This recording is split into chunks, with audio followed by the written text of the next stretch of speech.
Hey friends, and this is the third day of going live on my personal YouTube channel. I have to figure out the latency because there seems to be like 3 or 4 seconds of just like me sitting there watching until it actually goes live. But I haven't figured out YouTube's latency yet.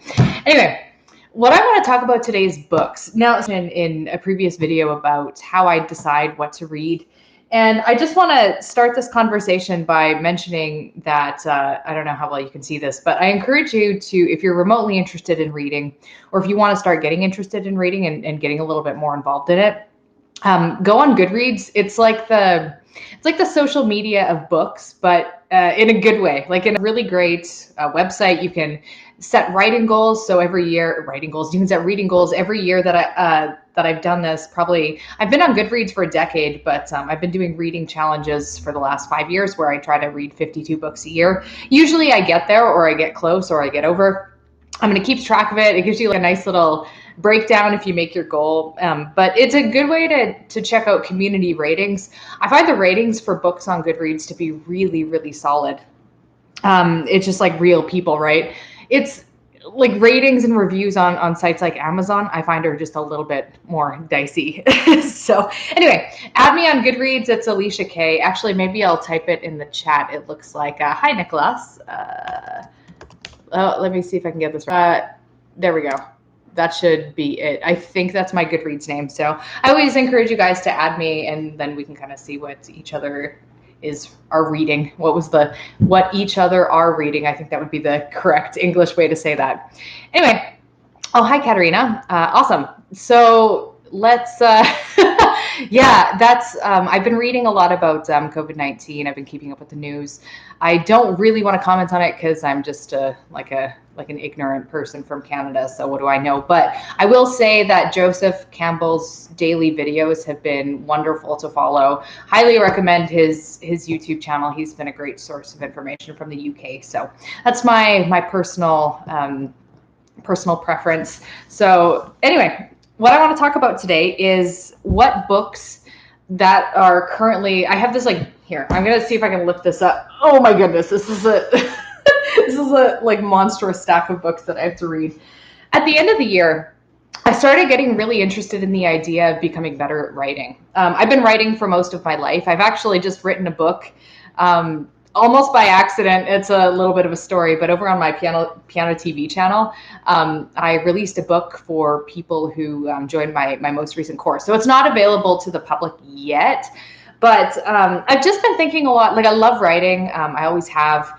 And I just wanted to explore getting better at it. I wanted to explore good classical literature as well. So I absolutely love Anna Karenina by Leo Tolstoy, but I've never read War and Peace, things like that. I want to kind of expand my horizons a little bit in the both fiction and nonfiction world. But I've kind of, like, ever since December, when I first had this idea to become better at writing, I did a lot of research. I actually started studying different curriculums from various university programs and how they would go about teaching creative writing, how they would teach a fiction class and things like that. And then basically just self-teaching myself using the materials that they would use. But since then, I haven't really done anything about it. I've just been like staring at this pile of books. I haven't done anything with them. So I wanted to share them with you. And I think I'm going to start getting into these a little bit more. Now, about 80% of these books are specifically related to writing because that's my current area of focus. Before I talk about this too, I do want to address how do I choose what to read? Again, I usually read 52 books a year, somewhere in that ballpark. I think last year it was about 60. I also want to clarify that isn't one book a week for me. Sometimes that's 2 books a month, and sometimes that's like 10 books a month. It just depends on how into it I am. But the best thing you can do is just follow what you're inspired by. If you find yourself randomly browsing internet articles about pandemics, then I'm sure there's been some amazing books written on the topic. You might as well just pick up a book on the subject on Kindle or like via your library. I do tend to buy books. I'm a little bit of a book hoarder. So, but I also buy books on my Kindle as well. But if you're finding that you're getting really interested in a specific thing, so I've had periods of time where I've gotten really interested in gardening and growing plants and permaculture and stuff like that. And in those instances, I follow that and I read a bunch of books about those topics, because if you're interested in it, if you're leaning in that direction anyway, maybe just like consuming like internet forum content and stuff like that, you might as well use that interest and use that energy to actually read like a book about it. Yeah, follow the waves of inspiration. Otherwise, you're just read what you really want to read. It seems like such an obvious thing to say, but the waves of inspiration change so frequently. This week I might be interested in gardening, but next week I might be like, meh. So it's kind of important to jump on that, I think. So I do have some fiction series sitting here. I'm not usually a fan of what do they call them? Like abridged books. So I have this like really big epic tome of all of Jane Austen's novels, and Emma is one of my favorite classical books. I love it. It's kind of funny. It's really smart. It's just a great book. I did read Pride and Prejudice when I was a child. I actually think I listened to the audiobook about a decade ago, and it was pretty good. But yeah, I wanted to get a little bit more into Jane Austen. I do have this. Usually I like individual collections better, but that's on my to-read list, along with a very similar thing with one of my much less loved authors, Charles Dickens. Not a big fan. I should say I've only read A Tale of Two Cities. I think I tried reading Great Expectations when I was a teenager and was really underwhelmed. Charles Dickens is like the kind of guy you really get the impression he's dragging out the word count. Because he used to write for, if I'm remembering this correctly, he would write for monthly periodicals where he had to hit like a certain word target. And sometimes those sentences just don't end. I don't know. I find his writing to be pretty dry. The subject matter is interesting. Like his stories are interesting, but they're just kind of hard to get through. Whereas something like Emma, I find just really, it's written in an interesting way. Like once you get into the style, it really moves like this. So I don't know. I'll try to read a little bit more Dickens and see if I still... I don't know. Still don't like it. This is a really random book on my pile. It's called, I don't even know. I was looking at some Yale curriculum for creative writing, and this was one of the recommended books, so I got it. I don't even know what it's about. It's supposed to be like poetry, prose, that kind of thing. Who's Irish by Gish Jen. Apparently like a pretty good, like it's well known, it's well known, like good reviews and stuff like that. Let's see what else I have for fiction. Oh, this is kind of just a fun. Have you guys read? Okay, so let's back this up. So I've read A Song of Ice and Fire, all 5 books. I'm hoping you guys read. Okay, so let's back this up. So I've read A Song of Ice and Fire, all 5 books. I'm hoping eventually there'll be another one, but. And they're one of my favorite book series of all time. I love how detailed George R.R. Martin is. He creates he's just as good in the mind of like an 8-year-old child as he is in like the mind of a 70-year-old warrior man. He's really good at getting into people's heads and sharing an experience from someone else's point of view. I love his writing. I love how detailed it is. But having finished that series, I've kind of been looking for another. And one of the big recommendations that I came across was Patrick Rothfuss's Name of the Wind series. Now, I believe this is supposed to be a trilogy, and there's only 2 of the 3 books out so far. So this is going to be another A Song of Ice and Fire where I'm really disappointed after reading the second one. I have started this one. I put it away because I wanted to be able to like invest. This is a book I could tell within 50 pages that I was going to get really absorbed in it and really obsessed with it. And I just didn't have time when I first picked it up. So this is like a weekend at the cabin kind of book. I'm going to stow it away for that particular moment. Oh, I see that you guys are chatting. Nicholas, hi. Actually, I might talk about my favorite books in a future video. Share my writing. Yeah, we'll see. We'll see how that goes. I'm not going to share my piano writing with the wider world probably, but maybe I'll do more general writing. Okay. So Name of the Wind, you're solidly recommending that. That's good to hear. I did really enjoy the first little bit. I can tell it's going to be amazing. So, yeah, I do like poetry. And actually, that's one of the nonfiction books I picked up. I write lyrics. So I'm a musician and come back There we go. The focus kind of disappeared. I'm a musician and I write a lot of lyrics, like I sing. And poetry and lyric writing are totally different fields, but there are some overlaps. Lyrics, like poems, have to sound good spoken, but lyrics have to sound good sung. And as such, those can be two very different things. So anyway, I am really interested in poetry. I am interested in reading it and becoming better at it. So yeah, I have this like poetry prompt book that I'm gonna work through. That's one of the nonfiction ones. I think the last, I do have a book of poetry as well. This was also from like the Yale curriculum that I researched. Just like, I don't know, I just got random books. I kind of get swept up. Dog Songs by Mary Oliver. Again, supposed to be like a pretty, I don't know. I'm not into dogs, so I hope that there's more merit in these poems than just being about dogs.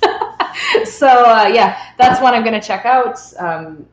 And the last one. So I want to get a little bit more into American fiction from the kind of like the 20s to the 60s. There was a lot of really great American novels written. On the Road by Jack Kerouac is one that I would really like to check out. I have read, what's that? Who Wrote Blood Meridian? And those other really, Cormac McCarthy. So I have read Blood Meridian by Cormac McCarthy because he's another really important American author. And that was a hard book to get through. I don't think I read A Song of Ice and Fire. I've read other brutal books, but that was probably the most brutal book I've ever read. I don't know if I could do another Cormac McCarthy book, to be honest. I think that might have been enough for me. Oh, I didn't bring my potty training book. I do have a potty training book on my pile because it's about that time with my daughter. So I guess I better read that one too.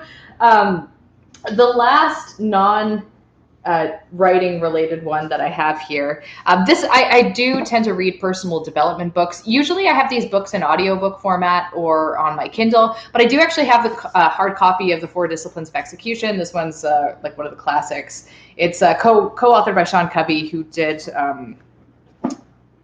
Stephen Covey did the 7 Habits of Highly Effective People. I believe Sean Covey is his son. Don't correct me if I'm wrong. I don't know if that's an area of knowledge for you guys watching this, but anyway, okay. So I have a pile of writing books that I want to talk about briefly. So I have 7 books here that are all about very different aspects of writing. So first of all, I'm in a writing group, and I should not say I'm in a writing group. I head a writing group, so I lead it, and we have weekly meetings. So I did pick up this book called 101 Exercises for College Classrooms. Now, my writing group is not a college classroom, but I thought it could be fun to go through this and do some of these exercises with my writing group. I haven't looked at it yet, so that'll be one to explore. I got a book called The Craft of Research. So one of the first books that I would really love to write, assuming I can carve out a little bit of time in my life to sit down and actually write, would be a nonfiction book that would require a heavy amount of research. And I never went to university. I haven't done a lot of like scholarly writing. I haven't done a lot of, this kind of writing, basically. So that's why I picked up this book. I would like to be able to write persuasive, credible, interesting piece of content that is fact-based and not just opinion-based. So I'd like to expand my horizons in that way. And the same area is crafting the personal essay. So this is more about creative nonfiction. So I believe this book would be helpful in terms of writing about your life more so than writing about facts. But again, you're still learning how to write in a persuasive, interesting, engaging way that has a benefit to people who read it. So yeah, actually, now that I'm going through this, I don't know why I've been neglecting this pile of books for so long, because I'm like getting excited. I'm looking at these books. I'm like, oh yeah, that one. I really want to check that out. I do have a pocket style manual. This is kind of just like the obvious one. So just for like little grammar rules and basic formatting rules. So how to do like numbers, and it's just like a little handbook for all those little grammar things that tend to come up. I have, and this is more on this is sort of this could be fiction or nonfiction, but it's called Storyline: Finding Gold in Your Life Story. So again, maybe this is about finding the ability to take events from your life and use them when you're writing fiction. Not even necessarily in a specific way where like an autobiographical thing, but where you're able to take events from your life and maybe transform them in the context of fiction writing. So I am interested in fiction and nonfiction. I kind of just want to explore it all. I should probably hone down on something a little bit more particular. And finally, this is one that I think I'm going to start maybe first. It's called 1 Year to a Writing Life. I don't know how beginner this is going to be, because I've been writing since I was a kid. But I don't want to get arrogant. I know nothing. There's lots for me to learn here. 12 lessons to deepen every writer's art and craft. So excited about the exercises here. I really just want to learn about writing better and just, do it more. As a final note, I do write a lot. I journal, and that's probably like 75% of the writing I do. But I do make a goal that every year I journal a minimum of 40,000 words a year. And actually, my journal is totally on the computer. I have a big Word document. And I just, every time I have a journal entry, I just put it in that Word document. And obviously it'll, do the word count tally. And what I do at the end of the year when my journal is totally full, like it's done, the year is over, I do them year by year. I self-publish it, like privately. I just use Lulu and just privately publish it for myself. So in my bedroom, I have the last 5 years of my life, basically. And that's just a really cool little reward for me to maintain the habit of journaling consistently. So that's something that I enjoy doing, and I'd like to get better at it. So my future self could look back on those journals and say, okay, this was okay to reread. Not like, oh, this is a mess of bad grammar and bad storytelling. So anyway, I appreciate your encouragement, Nicholas. You have to write a little tale and share it. Oh my goodness. Well, we'll see how far I get with these books. So springtime, I think I'm really going to hunker down and start getting into this and start getting a little bit more involved in writing. And if I'm still doing live videos, then I'll keep you posted on the journey. It was fun having a couple of you visit for this, because again, it's a really small channel, as I've said in the previous 2 days, and I don't plan these in advance. I don't plan a time. That would be way too hardcore. So this is a little bit longer than the other ones. I have no idea how long these videos are going to be. Some of them might be really short, like 5 minutes, like the first one, and some of them might be, closer to the 20-minute mark, like this one. Because if we're talking about books, they're almost inevitably going to get long. But as I mentioned before, do let me know in the comments if you have any ideas for things that you want me to talk about, because I'm going to be using that for inspiration or just whatever happens to be top of mind for me. So thank you so much for joining, those of you who have joined, and thanks for watching for those of you who are catching it later, and I will see you. This is my long delayed exit as I hit the stop button. See you tomorrow.